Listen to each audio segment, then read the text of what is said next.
Today, I want to talk about yet another webtoon, one that kind of reminds me of an ordinary, but with a little bit of a demonic twist to it. The story starts off with two teens facing a giant monster. We see a girl activate her core, something which works like superpowers to freeze the lower half of the monster. Then we're introduced to the second of the two teens, a blonde-haired smirky boy. We see a burst of light come from his fingertips, his light core, but the monster seems unaffected.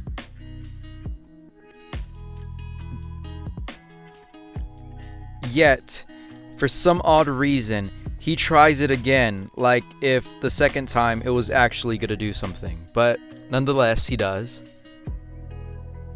And then we meet a third character, Mr. MC himself, that comes falling from a building wielding a fire sword, his flame core. That's the most protagonist shit I've ever seen in webtoons ever. He goes to melt the ice that the girl worked so hard to put there in the first place, just to slash its legs. It's revealed that they've been killing demons for years, and it's become quite easy for the main character to dispose of them. When destroyed, these demons drop a shard, which the characters can sell. When they go to receive their shard, they find out that it's tiny. We finally learn the name of the girl. Her name is Hazel. She's yelling at the demon shard exchange man, explaining that the demon was huge and the usual pay won't cut it. As expected, they get the usual pay, and we learn the name of the blonde-haired boy. His name is Ace. Kenji, the main character, explains that if they would have gone for a higher-ranked demon, they would have gotten more money for their shard. Then we meet Baldric, a huge muscular man with a bionic arm. He explains the number of low-ranked demons has been going down in the area. Kenji explains yet again that if they could only go after higher-ranked demons, they could get more money. Baldric expresses his disappointment. They get in an argument when two older people break it up. Kenji leaves the room angrily, just like any other edgy main character. Later, he's working at a restaurant where he overhears two customers talking about a place somewhere in the city that's being attacked by a high-ranked demon. Kenji sees this as his opportunity to prove to others that he can do this. When Kenji finally gets there, he sees the demon. He knows he must protect the people from it, even though he's only an outbreaker. He's about to fight the demon when he's stopped by a man who claims to be from the Foundation. The Foundation seems to be an organization filled with high-skilled demon slayers who often go after high-ranked demons.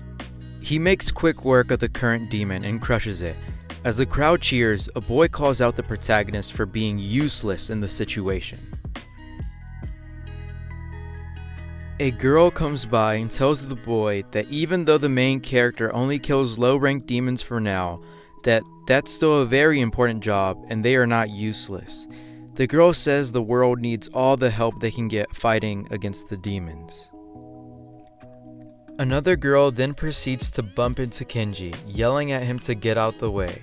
He notes the differences in personalities between the two girls, and then states that he has to get back to the restaurant, where we see Ace explain that the landlord came by and that the restaurant needs money if it wants to survive.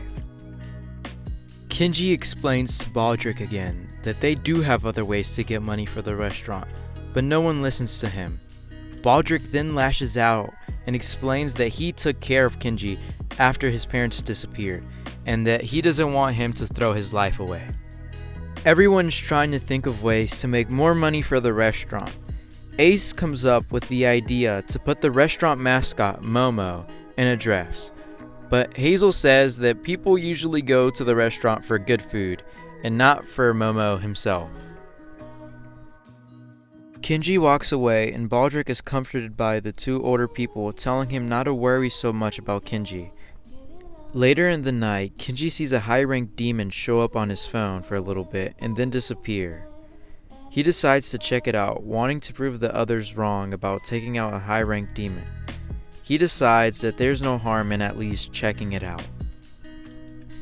We see a preview of what's to come, and it's nothing like we've seen so far. We also get a character board, and that's the end of episode 1 of Blaze Core. Note that I'm not caught up with the series, and that's kind of what I want. I kind of want to experience this along with my viewers, so peace.